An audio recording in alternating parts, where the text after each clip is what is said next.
y'all, it is Nikki. Welcome back to the channel, and today, in honor of Christmas, which right now is a few days away, but when this video comes out, it will be a few days past, I am reviewing the second book in Jennifer Kropf's Christmas-themed Portal Fantasy series, A Heart as Red as Paint.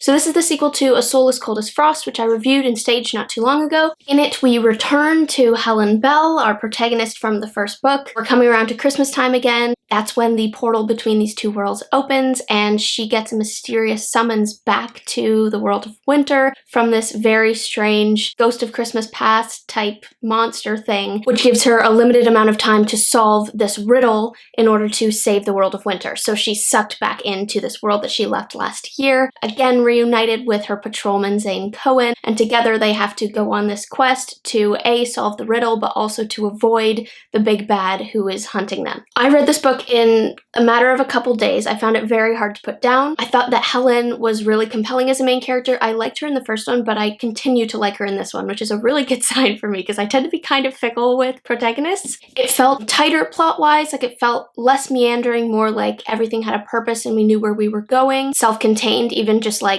in a unified place. They do move around in the world of winter, so we get to see different parts of the world of winter, but in this book we actually get to kind of infiltrate the city of the villains, what's a really sort of dangerous bad city, and sort of do some masquerading on the inside of that world, which was really, really interesting. There was a lot of intrigue, a lot of plot twists, a lot of characters that you think you can trust, or maybe you don't think you can trust, and then the other kind of flips things on their heads and you don't find out what everybody's about until the end, which is always really nice and helped to kind of keep me engaged. You also had the introduction of a lot of new characters. So in the first book, we had mostly Helen and Zane kind of working together, traveling around this world in order to kind of escape the bad guys and get from A to B. In this one, it's more of a team dynamic. A lot of new characters are introduced even right from the beginning, and a lot of them are a lot of fun. I didn't realize how many Christmassy themed stories there are to draw on to create a fantasy like this. The addition of the Nutcracker, or some Nutcracker vibes in this story, was really, really awesome. I don't know much about the Nutcracker, but it inspired me to go and like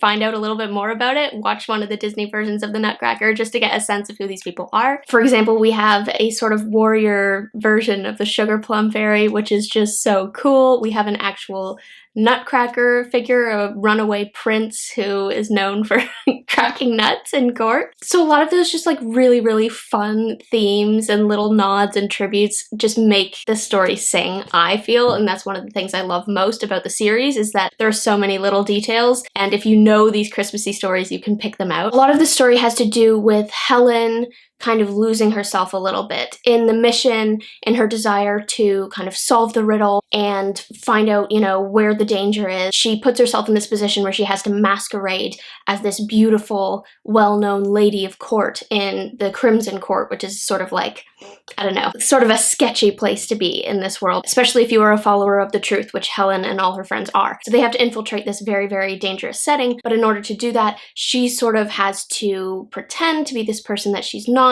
and in the process kind of finds that she enjoys it a little bit. And so we get like a really great sort of reverse arc for Helen, where instead of her just being totally innocent from beginning to end, we actually see her flaws coming out and see how some of her insecurities cause her to make some maybe bad decisions and cause some friction between her and the other characters, which was really nice. I don't know if you guys remember what I said in the first book, but I felt that her relationship with Zane in the first book progressed a little too quickly, maybe a little too easily. So it was nice to see some conflict between the two of them in this book, just to make it a little bit more realistic. That said, the romance did still progress significantly in this book, which was actually really, really nice because we were in this weird place beforehand where it was very clear that there was something between them, but they weren't really acknowledging it. So in this book, even though it takes them a while, by the end of it, they have sort of explicitly made it clear that they have more than friend feelings for each other. However, I will say one thing that tweaked me was that at probably about the halfway mark of the book, maybe a little bit before that, Zane and Helen had already spent a ton of time together, and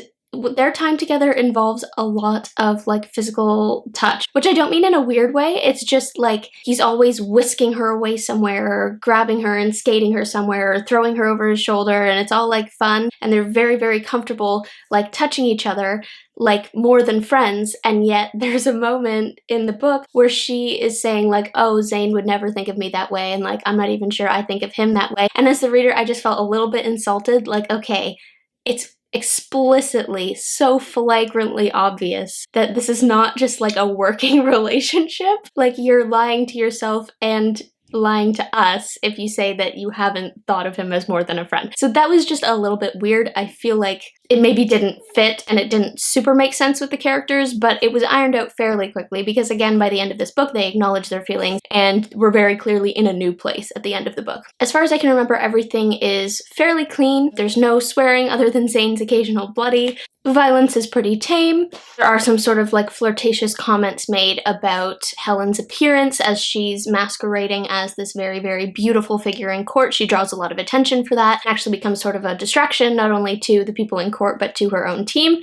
Writing-wise, I felt like the plot was, like I said, a lot tighter than the first one, which I really enjoyed. It felt like things moved along, not necessarily faster, but in a more kind of like clear direction. I will say, where clarity was a little bit of a struggle for me was in some of the more lyrical moments. The author uses a very lyrical style when writing this book. Sort of think like J.M. Barrie-ish or like Lewis Carroll-ish sometimes, like going for that really, really whimsical flavor, which is super fun, and it gives the series like its own kind of like unique taste as you're reading it. I will say though, however, that there are some moments where I feel like the whimsical tone is used at the expense of clarity, especially in action sequences. It can be really, really hard to follow what's actually physically happening in the scene, just because you can't always tell what's figurative and what's literal in these very whimsical sentences with lots of interesting word choices and stuff, which is beautiful, but especially in action, it sort of gets in the way sometimes. I found that I had to like reread sections often to figure out, okay, but like, is the snake actually a snake, or is it actually made of smoke and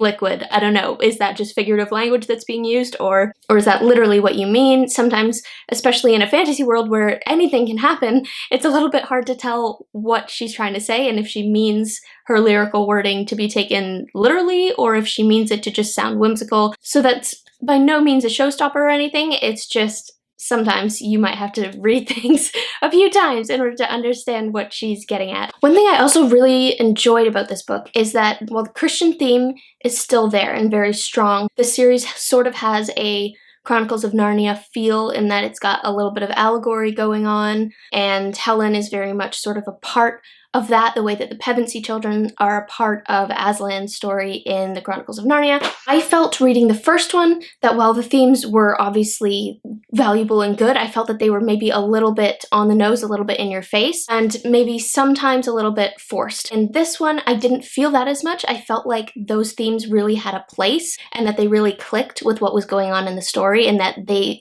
two things, kind of like the themes and the just literal plot, complemented each other really, really well, which I think is ideal. It's what we should be going for. We also get more of a sense in this book that there is something much, much bigger going on, and it makes the immediate story of Helen and Zane and all of their characters feel like they're part of something bigger that's only going to grow as we move forward in the series, which is always really exciting. It didn't feel standalone. It feels like, okay, we're dealing with something really serious, and that also helped to make the Christian themes work because we get this sense of like, okay, there's actually like spiritual warfare going on over top of all this. You're not just dealing with a couple little baddies. This is like, there's a big bad behind all of this. I really appreciated that because I felt like it made the themes of truth even more meaningful because they gelled so well with the story and made so much sense with what the characters were going through. I could really like access it. I'm looking forward to seeing how that's all going to unravel in books 3 and 4. I think I liked this one even better than the first one. It was whimsical. It was fun. I love the humor. I love Zane and Helen as much as it takes them a while to express their feelings for each other. Once they do, and even before they do, they're just so sweet with each other. It hurts my heart, but I love them both and I love them together. The world is just getting richer. I'm really excited to see what new characters develop in future books because there seems to be new characters introduced in each. And if you want just a cozy, fun read that also has a kind of meaningful punch to it, I would definitely recommend this book. And the whole series, but I've only read the first 2 and so far this is my favorite. So that is my review of A Heart as Red as Paint. But that is not all, because of course, with a book as beautiful as this and as Christmassy as this, I had to stage it. I took my opportunity this week because I'm off school, and really I have to do this when I'm off school because it takes so much time. Like, I spent probably 4 hours just in that morning doing all the staging and then filming and then cleaning it all up and all that fun stuff. So it's a really, really big job, which is why I try to jump on it when I'm not in school. As always, when I do this, I try to pack in as many tributes or like Easter eggs to the book as I possibly can. We have these little teacups that are actually December themed, which is so cute. And these little black beads that I put into a goblet are supposed to be the little black pearls that Helen is given early in the story by the timekeeper, or the sort of ghosty character that gives her the riddle. I took a bit of a little plastic snowflake from, I think it's like for wrapping gifts. It was like snowflakes on a wire. I put it on an extra necklace chain that I just have laying around because Zane gives Helen a snowflake necklace in the story. And I spent a good part of the morning making a paper masquerade mask. I wanted to buy one, but I don't know where you go to get that. I put chocolate around too because in this story they actually have a lot of dealings with a couple of chocolatiers, so that's a little nod to them, and I was pretty happy with the result. Thank you so much for watching this video, guys. I hope you enjoyed it, and as always, do not forget to spend some time in the clouds today.